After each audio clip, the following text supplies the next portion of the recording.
Sound the freaking alarms, everybody. I have seen Evolve Monster number 3, and I cannot sit still. What is going on, guys and girls? It is GhostRobo, and today we're talking all about Evolve's third monster. As most of you probably know by now, Evolve has been my most anticipated game for a majority of 2014, and probably will be all the way up until launch in February of 2015. Well, the best part of this game are the gigantic, vicious, aggressive monsters. We know about Goliath, we've played Goliath, we know about Kraken, we've played Kraken. We saw an outline for the 4th DLC monster and a name vote over on Turtle Rock's website earlier this week, but now we have seen video footage of the third big bad bully. There was a story trailer released today, and you get a split-second glimpse of the Wraith. Now, there was a screenshot of the Wraith and his abilities thrown up during one of Turtle Rock's live streams a little bit ago, and I wasn't sure if that was a mistake or on purpose, but now that it's been put into an actual story trailer,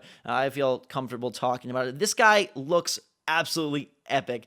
He has a purple theme and reminds me of like an insectoid crossed with a fish, crossed with a crab, crossed with some sort of phantom almost, and he looks like he's going to be the lithe, fast, and teleporting kind of creature of the bunch, which is something that I had talked about and possibly predicted in a little bit of a way. We look at his abilities here. He has Warp Blast, Abduction, Decoy, and Supernova. So this guy definitely is skinnier and quicker than his other counterparts. You'll see at 154 in the story trailer, and I've got it slowed down here for you, that he comes in for a swipe attack. If you watch it in fast motion, you might just think it's another Goliath using its melee, but this is definitely a different monster. It's definitely the Wraith, and you can easily identify it because of the purple streak that comes across your screen. Now, if you slow it down, you'll see that he actually is coming from quite a far ways away. He's not just standing there and swiping. He's approaching from a distance and getting in for a quick kill. If I had to guess, that would probably be his Abduction ability. I'm just going to speculate on these 4 abilities here.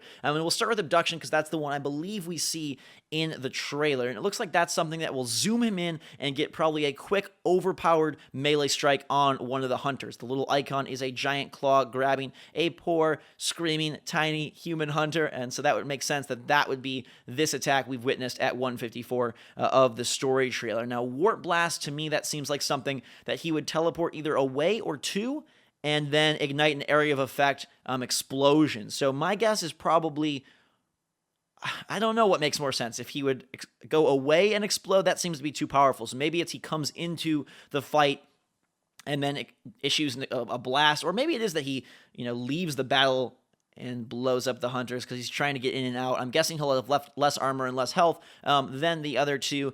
If we move down the line, Decoy, it shows 2 like splitting sperm fish thingamabob frog tadpole creatures. They're definitely 2 wraiths, so that seems to be something where as it gets powered up, he'll probably sort of spit out and or split into multiple wraiths, and so it'll distract the hunters for a second or 2. I wonder how effective that will be. It seems like it would need to be a multi-second decoy for it to have a true effect, because if it's just a split-second, really tiny, minute window, what would that do for the wraith? Just allow him to bust line of sight for a second, or maybe he can combine that with Abduction as a evacuation technique versus an attack technique. I don't know, but it seems like it definitely will just split him, divide him, create illusions, whatever you want to call it, to distract the hunters. Then the 4th ability is Supernova, which I can't really gain much from looking at the icon. On one hand, it looks like an energy blast. On the other, it looks like a face. I'm going to guess it's a projectile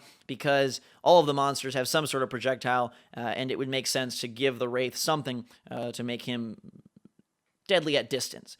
I think it's very cool that they are going so different with this third monster in terms of his, what seems to be his sort of loadout, and that gives me great hope for the 4th DLC monster, which I was a bit worried about. This was shown to be a big tankish type monster, and I believe Behemoth was winning the name vote at the time of this recording. But anyways, I was a bit worried because his outline looks so massive. He looks like he's like made of rocks, and I didn't know how he was going to maneuver around, if he's just going to be a damage sponge, if he's going to have magic wheels, what he's going to do. I actually theorized that maybe he would teleport, but it seems like the Wraith is actually acquiring those abilities instead here. But it gives me great hope because it seems like Turtle Rock knows what they're doing with these monsters and is going to distinguish them in very defined and also powerful ways. So if we think about Kraken, his entire game is about playing from the skies and then utilizing his lightning strike and other moves to really win the battlefield from above. Now, Goliath, on the other hand, once he gets to level 3, he really wants to rush in there and wreck people in close quarters.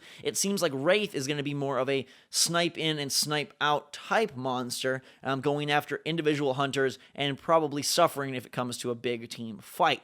I wonder how that will all take place, though. You know, some of the other characteristics we need to know about the Wraith are what's his movement ability? Goliath has the leap, Kraken has the air dash. Will Wraith have a teleport? Will Wraith have invisibility? What will be his movement technique that he utilizes on the thumbstick there? Because he's going to need to get away quickly.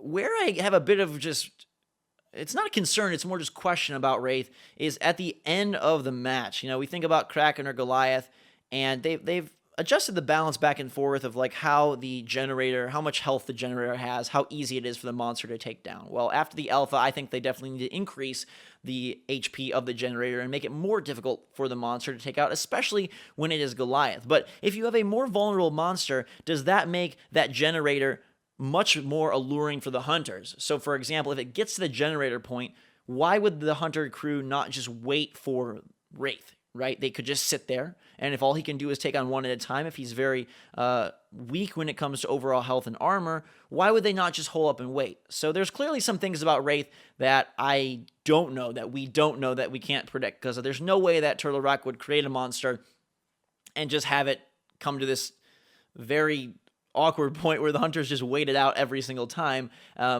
in efforts to give themselves a humongous advantage. So Wraith must have some abilities that can disrupt groups. He must have some abilities that can really punish hunters who just want to sit around and wait for him. Because if you think about it, for the most part, the monster is avoiding conflict until they grow. Like Goliath getting to level 3, stage 3, is a huge gain for him. Kraken can upgrade his lightning strike and other abilities very viciously once he reaches that third stage.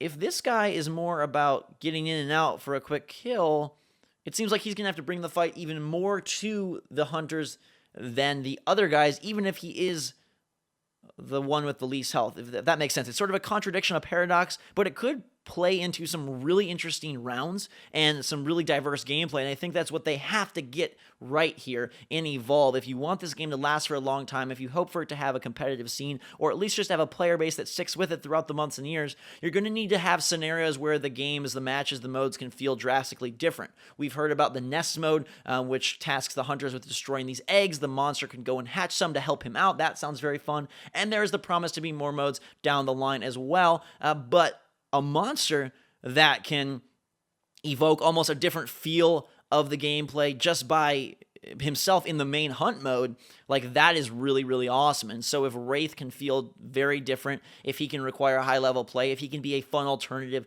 for the monster player and for the hunters to go up against, that is just glorious in my books. And it'll be interesting to see how they balance them out, because ideally you want the monsters to all be equal, right? You'd love to have 25% of the people playing Goliath, 25 on Kraken, 25 on Wraith, and 25 on, it looks like, Behemoth. That would be golden, so you're getting the most match variety.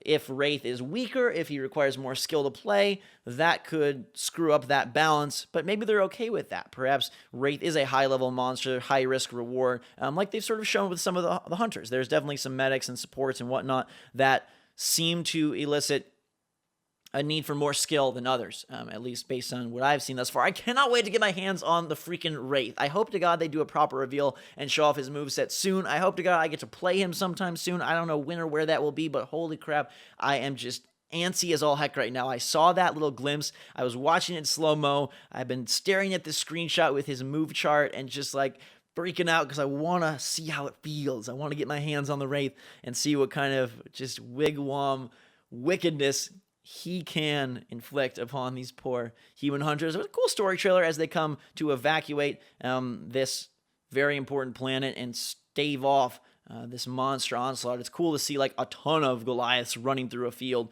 attacking the humans, or a bunch of Krakens. That's something that I didn't really think about, that all of these monsters, like, it's a breed. It's not just a one-off. It's not like Godzilla. There's like a ton of them, which is kind of cool, and adds to sort of the overall world lore, which I hope they bring in some of.